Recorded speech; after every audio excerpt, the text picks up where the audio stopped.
2020년 정말 큰 게 옵니다.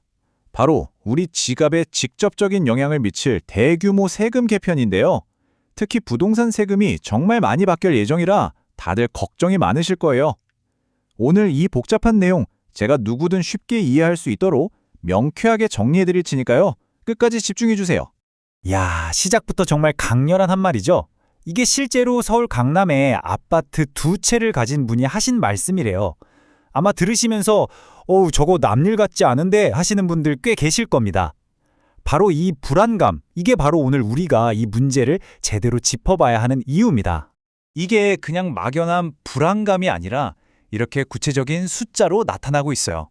언론 분석을 보니까요, 서울에서도 집값 비싸기로 유명한 강남, 마포, 용산, 성동, 이른바 강남 마용성 지역의 보유세가 10% 이상 뛸 거라는 전망이 나오고 있습니다. 이건 단순한 예측을 넘어서 곧 닥쳐올 변화의 강력한 신호탄인 셈이죠.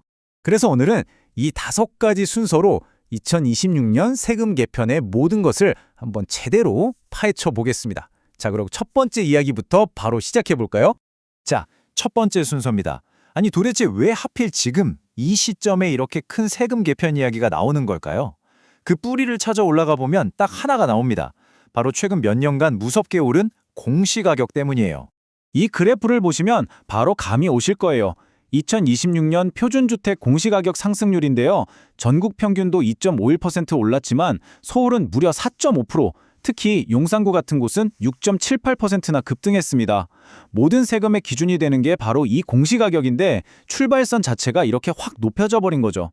자, 그럼 이 공시가격 상승이 우리에게 가장 직접적으로 와닿는 게 뭘까요?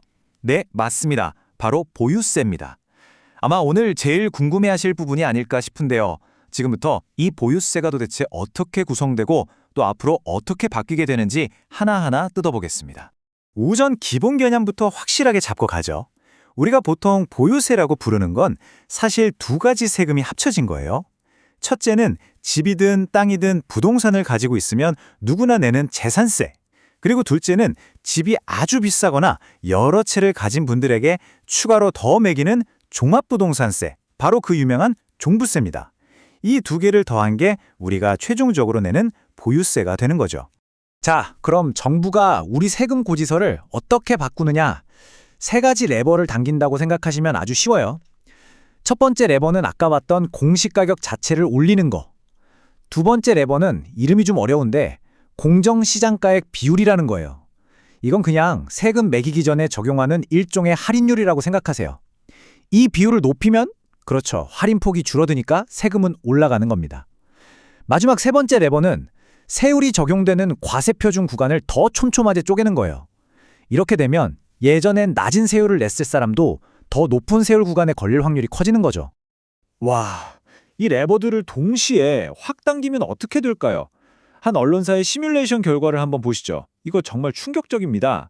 강남의 아파트 2채를 가진 경우 공정시장가액 비율 100%로 올리고 세금 인상 상한선까지 없애버리면 지금 약 2억 8천만 원 내던 보유세가 2026년에는 무려 7억 5천만 원까지 뛸 수 있다는 계산이 나옵니다. 거의 3배 가까이 오르는 거예요. 정말 어마어마하죠? 그런데 2026년 세금 개편이 부동산 얘기만 있는 건 절대 아닙니다. 우리 생활의 다른 부분에도 영향을 주는 아주 중요한 변화들이 꽤 있거든요. 지금부터는 그 내용들을 한번 살펴보겠습니다. 일단 반가운 소식부터 전해드릴게요. 특히 아이 키우시는 분들은 귀를 쫑긋 세우셔야 합니다. 육아수당에 대한 비과세 혜택도 늘어나고요. 자녀의 소득과 관계없이 교육비 세액공제를 받을 수 있게 됩니다. 또 자녀 수에 따라서 신용카드 소득공제 한도도 최대 100만 원까지 더 늘어나는 등 가계 부담을 조금이나마 덜어주려는 변화들이 포함됐어요. 주식 투자하시는 분들께도 아주 중요한 소식이 있습니다. 바로 고배당 기업 주식에 대한 세금 혜택인데요. 원래 배당 소득은 내 월급 같은 다른 소득이랑 합쳐서 계산하니까 소득이 많으면 세율이 확 올라갈 수 있었거든요. 근데 앞으로는 고배당 기업에서 받은 배당 소득은 이건 따로 떼서 계산해 주세요 하고 분리과세를 선택할 수 있게 됩니다. 잘만 활용하면 세금 부담을 꽤 줄일 수 있겠죠? 그 밖에도 요즘 지방소멸 문제가 심각하잖아요. 그래서 정부가 인구 감소 지역으로 지정된 곳에 집을 사면 양도세나 종부세에서 혜택을 주는 정책도 함께 추진하고 있습니다. 보시는 것처럼 2026년 세제 개편은 정말 폭넓은 분야를 다루고 있는 거죠. 자, 이제 이야기의 가장 뜨거운 핵심으로 들어가 보겠습니다. 이렇게 강력한 세금 정책, 정부는 도대체 왜 추진하는 걸까요? 그리고 시장 전문가들은 왜 그렇게 우려의 목소리를 내는 걸까요? 양쪽의 입장을 공정하게 한번 살펴보겠습니다. 양쪽 입장이 정말 팽팽하게 맞서고 있어요. 정부는 투기 수요를 억제하고 세금을 공평하게 매겨서 집 없는 서민들을 보호하겠다. 이게 목표입니다. 반면에 전문가들은 정반대의 결과를 걱정하고 있어요. 집주인들이 늘어난 세금을 세입자한테 떠넘길 거고 아예 집을 안 팔아서 시장 거래가 뚝 끊기는 거래 절벽이 올 수 있다고 경고하는 거죠. 실제로 한 언론사에서 부동산, 세무 전문가 10명에게 물어봤더니 놀랍게도 10명 전원이 보유세 인상만으로는 집값 안정시키기 어렵다고 답했다고 합니다. 오히려 집을 팔 때 내는 거래세를 낮춰서 시장에 매물이 좀 돌게 만들어야 한다는 의견이 훨씬 많았죠. 하지만 정부의 의지는 정말 확고해 보입니다. 국토교통부 장관이 직접 나서서 정책의 방향은 집을 소유하는 것 자체가 경제적으로 큰 이익이 되지 않도록 하는 것이라고 말했어요.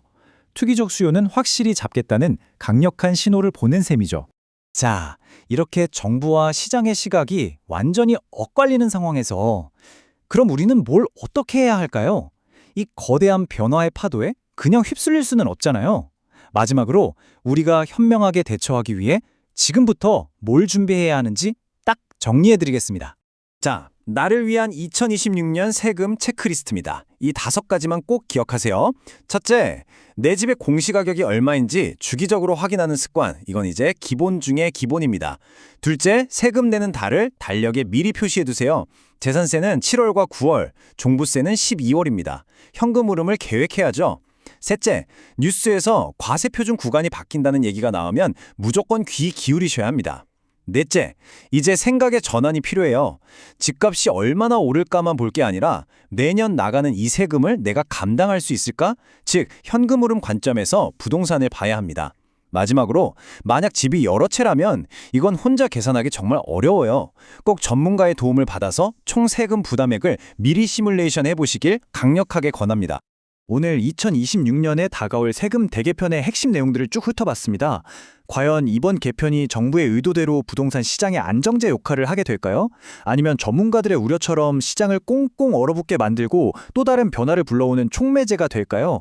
그 결과는 우리 모두가 앞으로 계속해서 지켜봐야 할 것 같습니다.